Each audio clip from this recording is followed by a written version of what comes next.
Can you please answer the call? I've been calling you for so long. Can you please?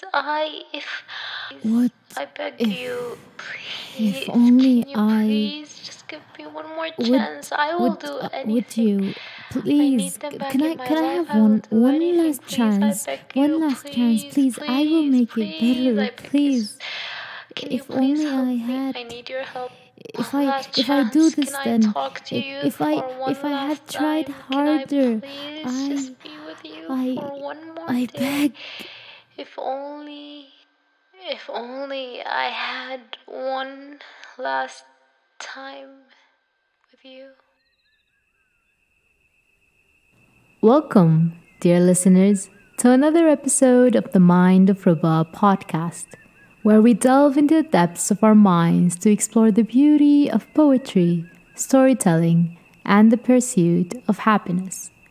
I'm your host, Rubezuddin, and I invite you to join me on this journey of creativity, inspiration, and the search for peace, where I hope I can bring a smile to your face. In today's episode, we have crafted stories that aim to touch your hearts. Through the art of storytelling, we hope to foster a sense of sincerity and encourage your creative spirit to soar high. Each word and every phrase we share today has been carefully chosen to awaken the dormant dreams, hopes, and aspirations that reside deep within us all.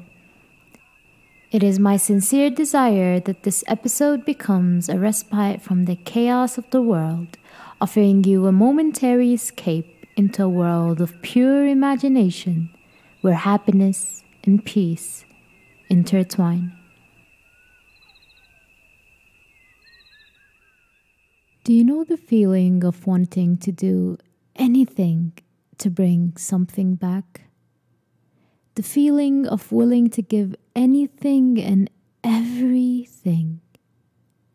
Yeah, that is called bargaining. In grief, bargaining involves making deals or negotiating with yourself or God to help yourself feel better.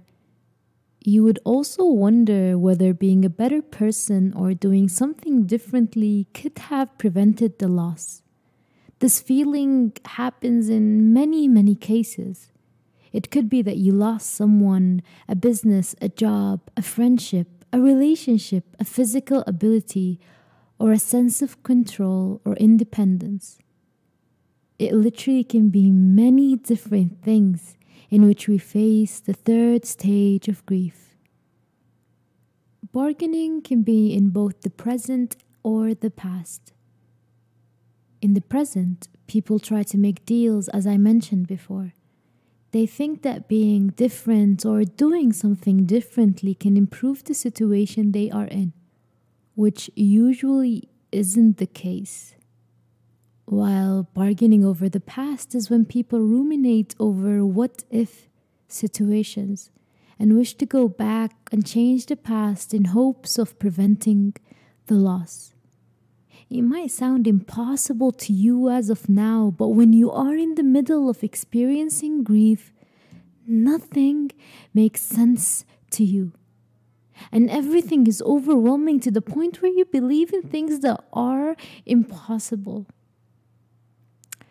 Okay, so Ruba, what emotions can you describe bargaining with? Or what is it exactly? I still don't get it.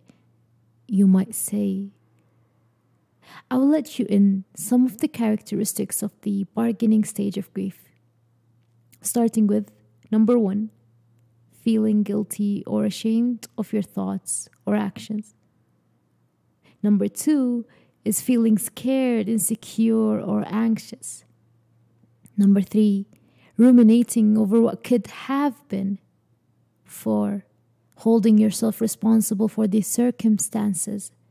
5, punishing yourself. 6, worrying and overthinking things. 7, judging yourself and others. 8, making comparisons to other circumstances. 9, trying to predict the future and assuming the worst. And last but not least, 10. Wishing or praying for a different outcome. I hope this explains this topic better for you. It also took me time to understand what it actually means. I realized after reading about it a lot that I have actually experienced it before, but I just never knew that it had a name. Bargaining can become problematic when it leads to obsessive thinking, excessive rumination, and other feelings that create significant distress. So, we should know the methods or coping mechanisms that will help us understand the feelings, deal with them, and eventually heal. Normalize bargaining in grief, as it is a way for you to hang on to hope, which is what you and many people need while they're grieving. Bargaining tends to decrease over time as acceptance of reality starts to sink in. So, give yourself the time. With time, your pain will likely become more manageable, and the idea of accepting circumstances outside of your control may be more tolerable. I know that for some people, grief remains extremely challenging even years after a loss, and those people will need to get actual medical help. Which takes me to the point that if you find yourself caught in a spiral of guilt and blame, or if your grief is overpowering you to the extent that you cannot function, even if weeks or months or years have passed since your loss, it can be helpful to seek treatment from a mental health professional. Next, I would advise you to avoid ruminating over these thoughts. A good way to cope during this stage is to try to get perspective and emotional distance from these thoughts, instead of perseverating over them. It can be helpful to share these thoughts with a loved one who can help you rationalize them. Or you can write down your thoughts, feelings, wishes, and bargains, and reflect on them, as you can become more aware of your true feelings and motives for these thoughts, instead of getting caught up in them. And lastly, shift your focus from what you cannot control to everything you can, and begin to make changes in your life that are more productive for you to move forward. It can be helpful to start with small things you can control. For example, deep breathing can be beneficial in that it shifts your focus to a very basic thing you can control, your breath. This relaxation strategy can also help reduce stress levels and anxiety, which can also support your well-being as you cope with grief.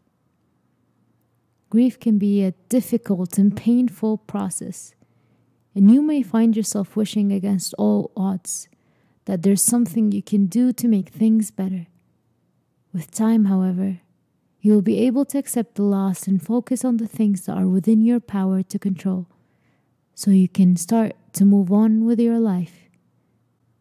In the next episodes, we will go more into detail of the bargaining stage, and I'll be sharing poems that describe this exact feeling.